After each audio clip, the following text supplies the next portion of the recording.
ஒன்றிய அரசை கண்டித்து இங்கு ஆர்ப்பாட்டம் நடைபெற்றுக் கொண்டிருக்கிறது. இந்த ஆர்ப்பாட்டத்தில் சிறப்பு அழைப்பாளராக கண்டன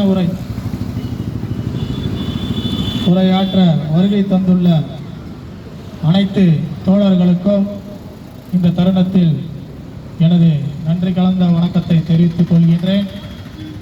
என்னுடன் தமிழக வாழ்வுரிமை கட்சி வடசென்னை பொறுப்பாளர்கள் வருகை தந்துள்ள கார்த்திகேயன், பாலாஜி, வெற்றிவேந்தன், விக்கி, விஜயானந்த் அவர்களுக்கும் இந்த தருணத்தில் நன்றியை தெரிவித்து, இந்தி திணிப்பு என்பது இன்றல்ல நேற்றல்ல, சுமார் 1938ஆம் ஆண்டிலிருந்து ராஜாஜி ஆட்சி பொறுப்பில் ஆட்சி கட்டிலில் ஏறிய காலத்திலிருந்து ஓமந்தார் ஆட்சி பொறுப்பில் இருக்கும் வரை முதல் கட்டம், இரண்டாம் கட்டம், மூன்றாம் கட்டம், நான்காம் கட்டம் என்று பல மொழி போர்கள் நடந்தேறிய வண்ணமாக தொடர்ச்சியாக இருந்தது.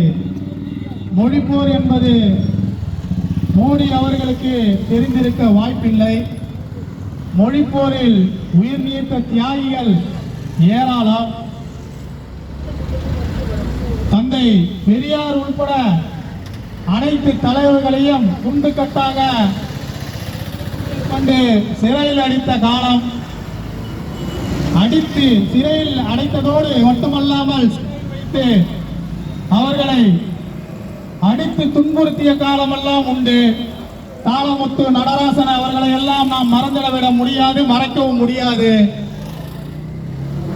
அடிபட்டு உயிருக்கு போராடிய தருணத்தில் கூட மருத்துவ உதவி வேண்டும் என்றால் இந்த மொழிப்போர் இந்தியை நாங்கள் ஏற்றுக்கொள்வோம் என்று சொன்னால் உங்களுக்கு மருத்துவ உதவி வழங்குவோம் என்று சொன்ன அந்த தருணத்தில் கூட மருத்துவ உதவியே வேண்டாம் என்று உயிர் நீத்த திட்டங்கள் எண்ணற்ற ஏராள தியாகிகள் இங்கு உண்டு. மொழிப்போர் என்பது ஏதோ ஒரு இந்தி திணிப்புக்கு நாங்கள் எதிரானவர்கள் என்று இங்கு இருக்கும் மோடி மஸ்தான்கள் எல்லாம் சொல்லிக் கொண்டிருக்கிறார்கள். அதல்ல, மொழி என்பது எங்களுடைய உயிர். இந்தி என்பது ஒரு பேச்சுக்கு சொல்றேன்.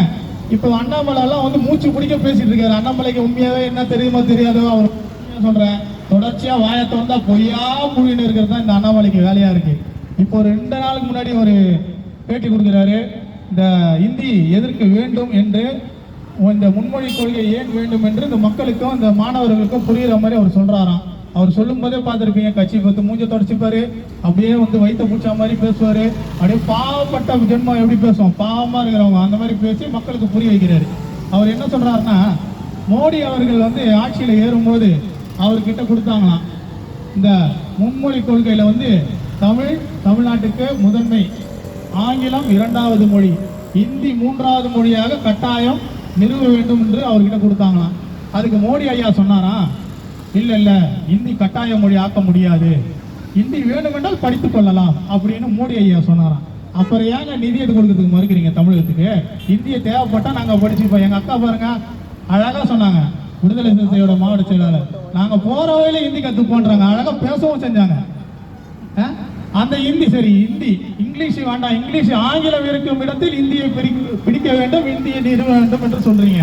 சரி, ஆங்கிலம் படித்தா எல்லா நாட்டுக்கும் போய் சரளமா இங்கிலீஷ் பேசினா அவன் வேலையை பார்த்துட்டு அவனோட வாழ்வாதாரத்தை அவன் பண்ணிப்பான். இங்க இருக்கிற ஹிந்தி படிச்சுட்டு ஏன் உங்க மாநிலத்துல, ஏன் குஜராத்லயே இருக்கட்டுமே, உங்க மாநிலத்துல ஹிந்தி படிச்சவங்க என்ன வியாபாரம் பண்றாங்க கொஞ்சம் சொல்லுங்க. 180% மக்கள் கஞ்சா விற்கிறான், குக்கா விற்கிறான், அன்சு விற்கிறான், போதைப் பொருள் விற்கிறான். இந்த போதைப் பொருள் முதல்ல எங்கிருந்து வருது சொல்லுங்க? அந்த வட மாநிலத்தில இருந்து வரதுதான் இந்த போதைப் பொருள். அந்த இந்திக்காரங்க எடுத்து வந்து விற்கிறது தான். சரிங்கய்யா, நீங்க சொல்ற மாதிரி இந்தியை நாங்க கத்துக்கிறோம்னு வச்சுக்கீங்க, இந்தியை நாங்க பயிற்று மொழியை ஏத்துக்கிறோம்னு வச்சுக்கீங்க, படிச்சுட்டு என்ன பிரயோஜனம்? அதே கஞ்சா நாங்க விற்கணும், அதே குட்கா நாங்க விற்கணும், அதே அன்சை நாங்க விற்கணும். ஏயா உங்க இதுல வந்து ஹிந்தி படிச்சவங்க சிறப்பா படிச்சிருந்தா ஏன் 10,000 பேர் ஒரு நாளைக்கு வந்து தமிழகத்துல வந்து காலை அடிக்கிறான்? இங்க இருக்கிற கொத்தனார் வேலை, பஞ்சு மிட்டாய் விற்கிறது, பானிபூரி விற்கிறது. ஒரு அம்மா சொல்றாங்க, வைஜி மகேந்திரன் பொண்ணு, அது பேர் சொல்லக்கூடாது விரும்பல நாங்க. அந்த அம்மா சொல்றாங்க, நம்ம பானிபூரி கடைக்கு போவோமா, போனா நீங்க என்னன்னு சொல்லி அந்த பானிபூரி கடைக்காரங்கிட்ட கேட்பீங்க, பானிபூரி கொடுங்க நம்ம கேட்போம். அப்படிலாம் இல்லை, दो प्लेट दे दो அக்கா நல்லா ஹிந்தி பேசுவாங்க, நமக்கு ஹிந்தி தெரியாது. அவங்க சொன்னதை நான் திருப்பி அப்படியே சொல்கிறேன். தேக்கா நம்ம கேட்போமா, ஏடா எங்களுக்கு அப்படியே போட்ட பானியம் வேணாம், அவன் எப்படி அந்த பானியை கலக்கிறான் என்ன பண்ணுறான்றது எங்களுக்கு தெரியும். சரிங்களா? இந்த மொழி போர் என்பது சாதாரண ஒரு போராட்டம் அல்ல. இது கிட்டத்தட்ட வரலாறுகள் இருக்கிறது. மாணவர்கள் கையில் எடுத்த மிகப்பெரிய ஒரு போராட்டம் என்று சொன்னால் இந்த மொழி போர் போராட்டம். இதுல எண்ணற்ற உயிர்கள் இறந்திருக்காங்க, எண்ணற்ற உயிர்கள் தியாகம் செஞ்சிருக்காங்க. தொடர்ச்சியாக இந்த இந்திய திணிப்பை தொடர்ந்து செய்தால் தமிழக வாழ்வுரிமை கட்சியில் நான் இடம்பெற்று மாவட்ட செயலாளராக செயல்பட்டுக் கொண்டிருக்கிறேன். எங்கள் தலைவர் உட்பட அவர் அறிவித்த அறிக்கை, இந்திய திணித்தா நாங்க இங்க இருக்கிற நிறுவனத்துக்கு எப்படி சொல்ற மத்திய அரசு நிறுவனத்தில் நாங்க எங்களுடைய வேலையை காட்டுவோம். முதல் கட்டமாக கடந்த வாரம் போராட்டத்தில் தலைவர் அவர்கள் தளபதி அவர்களுக்கு ஒரு வேண்டுகோள் வைத்தாங்க. என்என்சி நிறுவனத்தில் முதல்ல நான் தொடங்குறேன், எனக்கு பின்னால அனைத்து கட்சியும் தொடர்ந்தா மோடி அரசு ஆட்டம் கண்டுறோம் என்று எங்கள் தலைவர் அறிவித்தார். அறிவித்தது போல எங்கள் தலைவர் எப்பொழுதும் செய்வார். அதற்கு முதல் கட்டமாக வரிகோடா இயக்கம் நடத்துவோம் என்று சொல்லியிருக்கிறார். இந்த வருடம் இன்னும் அறிக்கவில்லை, அறிவிக்கும் போது அதுவும் நடைபெறும். இதுல முன்னாள் மத்திய அமைச்சர் சொல்லிட்டு முடிச்சிடுறேன். இப்ப இணை அமைச்சரா இருக்கிறாரு அவர், முன்னாள் மாநில தலைவர் பாஜக. அவர் சொல்றாரு, எல் முருகன், இந்த கும்மினி பூண்டியை தாண்டா நம்மளுக்கு அவங்க என்ன திட்டுறாங்க கூட நம்மளுக்கு தெரியாது, அந்த திட்டத்தை தெரிஞ்சதுக்காவது நம்ம ஹிந்தி படிக்கணும்ன்றான். இவன்லாம் ஒரு தலைவராக இருந்துக்கிறான், இணை அமைச்சராகிறான். இதுல எதிர எல்லாருமே முட்டாளங்களா இருக்கிறாங்க. எவன் தான் புத்திசாலியா இருப்பான்ற ஒண்ணுமே தெரியல. அந்த அக்கா என்னன்னா, தமிழிசை அக்கா என்னன்னா, மாட்டு மூத்திரத்தை பிடிங்க, அது விஞ்ஞானபூர்வமா அது நல்ல மருத்துவ குணம் உண்டு. ஒரு தலைவரும் பார்த்தீங்கன்னா வட்டி கட்டின முட்டாளங்களெல்லாம் அதுல தலைவராக உட்கார வைப்பாங்க. இனி தொடர்ச்சியாக இன்னும் நிறைய தலைவர்கள் பேச வேண்டிய சூழல் காரணமாக எனது உரையை நான் இத்துடன் முடித்துக் கொள்கிறேன். மொழிப்போர் என்பது சாதாரண விஷயம் அல்ல. மோடி ஐயா அவர்களே, இனி இந்தியை திணிக்க முயன்றால் இன்று மீண்டும் 4ஆம் கட்ட போரில் நின்று கொண்டிருக்கிற இந்த மொழி போரானது 5ஆம் கட்ட போராக மாறும். அது மிகப்பெரிய ஒரு புரட்சியை இங்கு தமிழகத்தில் ஏற்படுத்தும் என்று இந்த தருணத்தை தெரிவித்துக் கொண்டு விடைபெறுகிறேன். நன்றி, வணக்கம்.